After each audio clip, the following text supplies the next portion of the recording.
आपने भी हाल ही में सुना होगा कि अमेठी के एक बहादुर पत्रकार त्रिपुरारी पांडे जी के ऊपर एक उद्योगपति ने एफआईआर दर्ज कराई। ये सुनकर एक आश्चर्य की बात है कि जिस पत्रकार को उद्योगपति महोदय को पुरस्कृत करना चाहिए, उसे सम्मान देना चाहिए, उसके ऊपर उन्होंने अपने धन, बल और राजनीतिक पकड़ का प्रभाव दिखाते हुए उन्होंने त्रिपुरारी पांडे जी के ऊपर उनकी छवि धूमिल करने के आरोप में उन्होंने मुकदमा दर्ज कराया। ये कितनी शर्म और दुख की बात है कि राजेश मसाला इतने बड़े उद्योगपति हैं, इतने प्रभावशाली व्यक्ति हैं। अमेठी की जनता और यहाँ के लोगों ने, यहाँ के जनप्रतिनिधियों ने सम्मान देते हुए उन्हें जिला पंचायत अध्यक्ष बनाया और उनके अंदर में इतनी भी गंभीरता नहीं है कि एक पत्रकार के शब्दों को वो सुन सकें, उसको महसूस कर सकें। हम अपने जिला पंचायत अध्यक्ष महोदय को बताना चाहते हैं कि उनको न इतिहास की जानकारी है, न भूत की जानकारी है, न भविष्य की जानकारी है, और ये जानकारी का अभाव उनको किसी न किसी दिन बड़ी समस्या में फंसाएगा। भगवान राम के ऊपर एक धोबी ने कितना बड़ा आरोप लगाया था और भगवान राम ने उसके आरोप को सुनने के बाद उन्होंने उस धोबी से कुछ नहीं कहा। धोबी का आरोप 100% मिथ्या था, झूठा था, लेकिन उन्होंने, वो चाहते तो वो धोबी जाति उस समय खत्म हो जाती। भारतवर्ष में धोबी देखने को नहीं मिलता, शब्द नहीं मिलता, लेकिन सब कुछ हमने पढ़ा है, सब कुछ सुना है, लेकिन ये हमने नहीं सुना कि भगवान रामचंद्र जी के ऊपर जिसने लांछन लगाया, आरोप लगाया और जिसने उपहास उड़ाया, भगवान राम ने उसके विरुद्ध कोई कार्रवाई की हो। इसलिए जो राजेश मसाला की ये कृत्य हैं, इन दिनों लगातार बिगड़ता चला जा रहा है और इतना ज़्यादा बिगड़ता चला जा रहा है कि हमारे पास तो फिलहाल इनके द्वारा जब कुछ अच्छे काम किए गए, जैसे भगवान श्री रामचंद्र जी का जब मंदिर बन रहा था अयोध्या में, तो हमने सुना है इन्होंने बहुत बड़ा दान किया था। उस समय कोरोना काल में इन्होंने बहुत बड़ा सहयोग अमेठी और अपने कारखाने में कार्यरत मजदूरों के लिए दिया था। मुझको लग रहा था कि ये एक अच्छा आदमी है, लेकिन जब से ये त्रिपुरारी पांडे जी से उलझे हैं मूर्ति प्रकरण को लेकर, प्राइमरी पाठशाला में इन्होंने अपनी माताजी की, पिताजी की मूर्ति लगाई है, नियम विरुद्ध लगाई है, तो हमने भी उस समय त्रिपुरारी पांडे जी को समझाया था, कहा था कि भाई जिसने 2 करोड़, 2.25 करोड़ रुपया, 3 करोड़ रुपया खर्चा करके प्राइमरी स्कूल को अच्छी बिल्डिंग दी हो, अच्छी व्यवस्था दी हो, उसमें राजेश मसाला के कितने बच्चे पढ़ेंगे। इसलिए अगर प्राइमरी पाठशाला में उन्होंने अपने माता पिता की मूर्ति लगा दी है, इसका विरोध कतई उचित नहीं है। और मैंने त्रिपुरारी पांडे जी को एक बार नहीं, कई बार इस विषय पे समझाया, लेकिन कहीं न कहीं त्रिपुरारी पांडे जी जो बोलते हैं वो थोड़ा बहुत हम सुनते हैं, आधा से ज़्यादा नहीं सुनते। राजेश मसाला जी जो करते हैं उसको हम 2-4% भी नहीं सुन पाते, जान पाते हैं। तो कहीं न कहीं एक दूसरे के बीच में ये राजेश मसाला की गंभीरता होनी चाहिए, लेकिन इनके अंदर में गंभीरता नाम की चीज़ नहीं है। ये नियम कानून को कुछ समझते नहीं हैं। आज की डेट में इनकी जब हम समीक्षा कर रहे हैं और इनके विषय पर जब हम ध्यान दे रहे हैं, तो जो इन्होंने भगवान रामचंद्र जी के मंदिर में 2 करोड़ 3 करोड़ का दान किया, कोरोना काल में जो लोगों की इन्होंने मदद की, तमाम बीमार, अजीज, परेशान लोगों की ये आए दिन मदद करते रहते हैं। अभी हाल ही में अग्नि पीड़ितों की इन्होंने सहायता की। ये सब बातें वहाँ पे धूमिल हो जाती हैं, खत्म हो जाती हैं, जब ये पता चलता है कि राजेश मसाला कानून का सम्मान नहीं करते। वे कमजोर लोगों को और दबाने का प्रयास करते हैं। ये बच्चों की तरीके से एक अपना हद पद कद नहीं देखते और ये लड़ जाते हैं। राजेश मसाला जी, हम आपको बता दें, आपकी जानकारी के लिए बता दें कि आपके साथ में जो टहलने वाले भूमाफिया घनश्याम चौरसिया, जो इस समय आपके मुख्य सलाहकार के रूप में आपके साथ में हैं, इनके द्वारा मेरे ऊपर 3 फर्जी मुकदमे दर्ज कराए गए हैं। एक के विषय में तो आपको याद होगा कि गढ़ा के बाबूजी भी आपसे मिले थे। हम तो फिलहाल नहीं गए थे, लेकिन वो गए थे आपसे मिलने के लिए, और आपका जो जवाब है वो हमारे पास तक आया था। तो आपकी जानकारी के लिए बता दें कि जिन्होंने मेरे विरुद्ध मुकदमा दर्ज किया, झूठा मुकदमा लिखाया, जिन्होंने मेरे खिलाफ झूठी गवाही दी, मैंने उनसे आज तक नहीं पूछा कि आपने मेरे विरुद्ध झूठा मुकदमा क्यों लिखाया, आपने मेरे विरुद्ध झूठी कार्रवाई क्यों की, आपने मेरे विरुद्ध झूठी गवाही क्यों दी। लेकिन आपके उस चेला के हमने वो दवाई की कि रात को 2-2, 3-3 गोली खा के सोता है, और रात पूरी खत्म नहीं होती, रात में 3-3, 4-4 बार चारपाई पे उठ के बैठ जाता है और बिल्सन बिल्सन चिल्लाने लगता है। आप आइए, अमेठी गौरीगंज रोड से जाते हैं, बाबा मुकुटनाथ मंदिर के पास जब पहुंचने लगेंगे तो रुकिएगा तो उसकी फैक्ट्री दिखेगी रोड पर से ही। उसकी फैक्ट्री के बीचों बीच से हमने टिकोलिया बनवा दिया।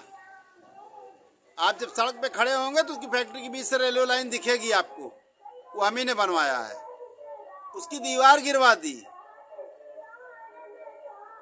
कानूनन जब वो सरकारी जमीनों पर कब्जा करता था तो अभी तक प्रशासन इसको बहुत ही अच्छा नेता और बहुत ही ईमानदार व्यक्ति समझती थी। लेकिन जब हमने इसकी कुंडली खोली, 2.25 करोड़ रुपया 13 महीना में इसने अमेठी ब्लॉक से अपने परिवार के खाते में निकाल लिया। आप मानेंगे इस बात को? ये भाजपा के ही चोला पहन के जिस तरीके से सरकारी धन की लूट ये कर रहे हैं, अभी तो बहुत कुछ खुलासा होना बाकी है। आपको अगर लग रहा है कि ये ऐसे ही चलेगा तो ये ऐसे नहीं चलेगा, ये समय बदलेगा और आप लगातार गलत काम करते चले जा रहे हैं और समय का इंतजार करिए, ये भ्रष्टाचार खुलेगा। और हमने किसी पंडित से भी पूछा है कि गायत्री प्रजापति कब तक जेल में रहेंगे। क्योंकि उनके विषय में हमने इसलिए पूछा कि वो थोड़ा बहुत, जैसे आप गरीबों की मदद करते हो, लोगों को सहयोग देते हो, भगवान राम मंदिर में भी आपने सहयोग किया है, उसी तरह गायत्री प्रजापति भी कभी किसी से जात पात नहीं पूछते थे कौन हो, कहाँ से आए हो। अगर उसने शादी का कार्ड उनके कार्यालय पहुंचा दिया है तो उनके यहाँ का 5,000, 10,000, 500 कुछ भी निमंत्रण उसके घर पहुंचता था और एक साइकिल ज़्यादातर लोगों को उन्होंने उपहार में दिया है। और कोई बीमार या परेशान व्यक्ति उनके पास जाता था तो आप तो हो सकता है गिन के बता देते हैं कि 15,000 दे रहे हैं, वो जेब में हाथ डालते थे और जो 5-10 हज़ार निकलता था सब दे देते थे, हमने देखा है। तो इसलिए हमने सोचा कि भाई ऐसा नेता ठीक है, गलत तो वही है, बहुत गलत है और लोग भी गलत है। चलिए, सजा भी इनको कम नहीं मिली है, पर्याप्त है, बहुत ज़्यादा हो गई है, किसी तरह ये कब तक छूटेंगे। तो मैंने पूछा तो उन्होंने कहा, पंडित जी ने कहा कि अभी अमेठी से 2 लोग और जाएंगे, और जब 2 लोग और जाएंगे तो संख्या 3 की होगी, और जब 3 होगी तो ये 3 साल बाद ये तीनों छूटेंगे और एक साथ छूटेंगे। तो अभी तो हमको नहीं दिख रहा है कि अमेठी से कौन जाएगा। एक जने का तो रास्ता लगभग बन गया है, बहुत जल्दी ये जाएंगे।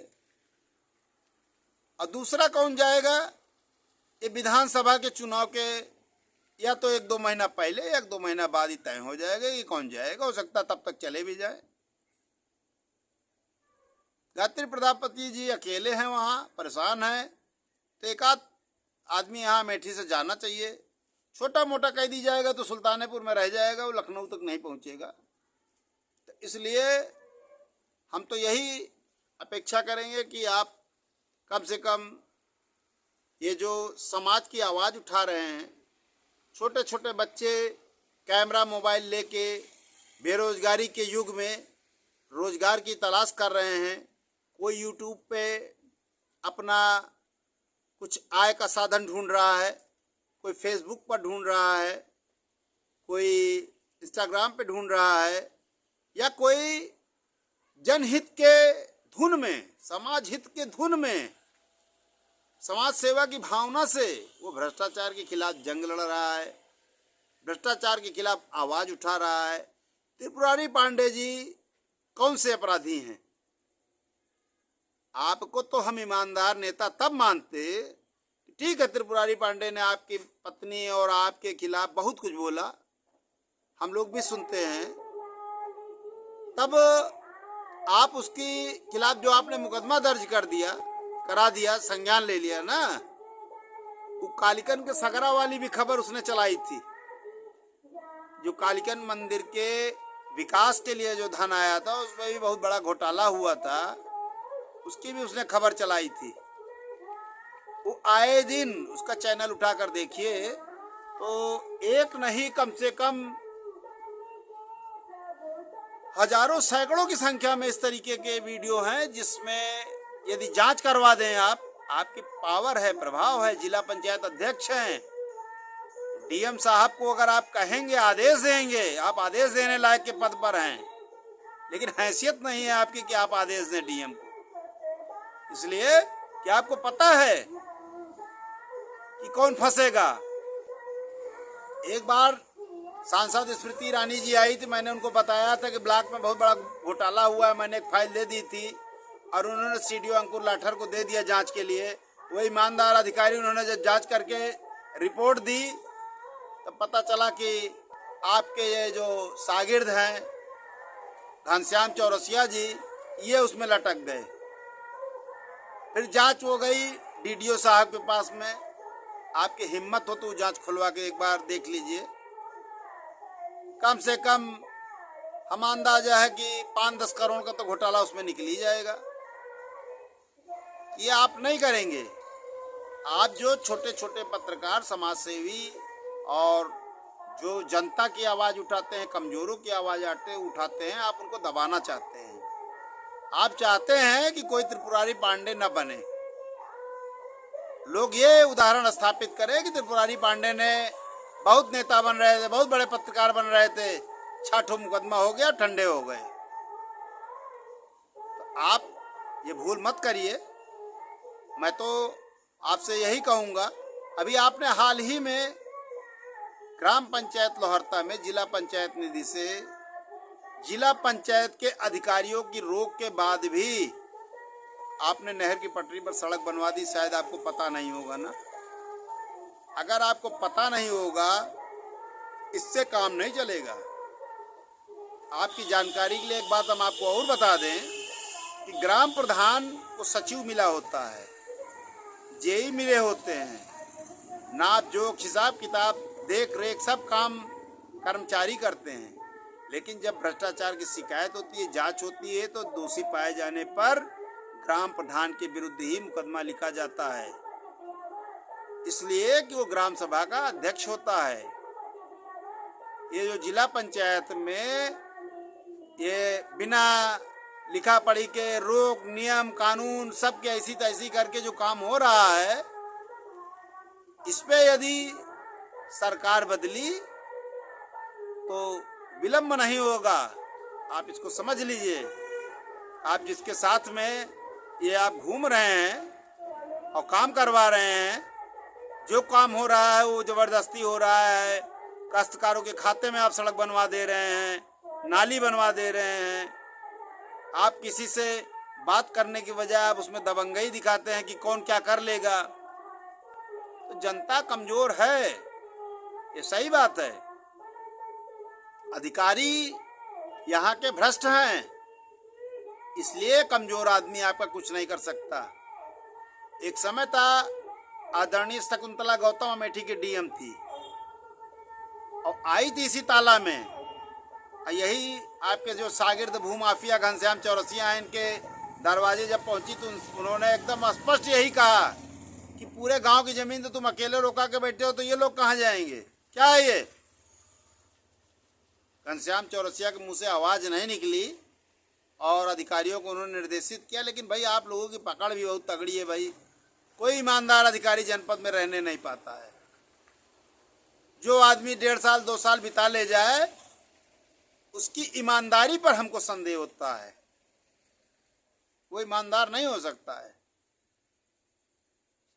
वंदिता श्रीवास्तव जैसी अधिकारी स्वयं ट्रांसफर लेके वहां से चली गई। अभी सीडीओ साहब भी आए और चले गए।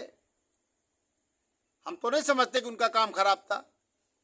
अच्छे अधिकारी थे, सुनने वाले लोग थे, लेकिन उन्होंने भी उनका जितने कम समय में ट्रांसफर हुआ है, ये अपने आप में एक सवाल है। अमेठी की दशा बहुत बिगाड़ दी है आपने। अध्यक्ष जी, आप त्रिपुरारी पांडे जी से या किसी भी छोटे व्यक्ति से आप मत उलझिए। उनका अधिकार है बोलने का, और अगर आपको बोलने से किसी के तकलीफ है तो जब तक आप ये हल्दी मिर्चा कूटते पीसते थे तब तक आपसे किसी ने कोई सवाल जवाब नहीं किया, ना आपके ऊपर किसी ने उंगली उठाई। आप ही के पैरेलल हैसियत के भलोटिया इंडस्ट्रीज है। पवन अग्रवाल जी को महाराज संजय सिंह कभी कहते थे कि नोट छापने की मशीन है। पैसे वालों की कमी नहीं है, आपके पास कुछ ज़्यादा पैसा है, वो दिखने लगा है। और आपकी संगत ऐसे लोगों के साथ में है कि आप चर्चा के विषय बने रहते हैं। अमेठी के महेश्वरी जनरल स्टोर को आप देख लीजिए। अगर उनको आप हल्के में ले रहे हैं या कोई हल्के में ले रहा है, तो हम कोरियर का काम भी कर चुके हैं। हमको पता है कि अमेठी में कितने बड़े बड़े सेठ हैं। शंकर दाल मिल के बारे में शायद आपने सुना होगा, गौरीगंज के। ये सब बातें आप बताइए नहीं। आपसे बहुत बड़े बड़े लोग यहाँ पे पड़े हैं, अभी भी पड़े हैं।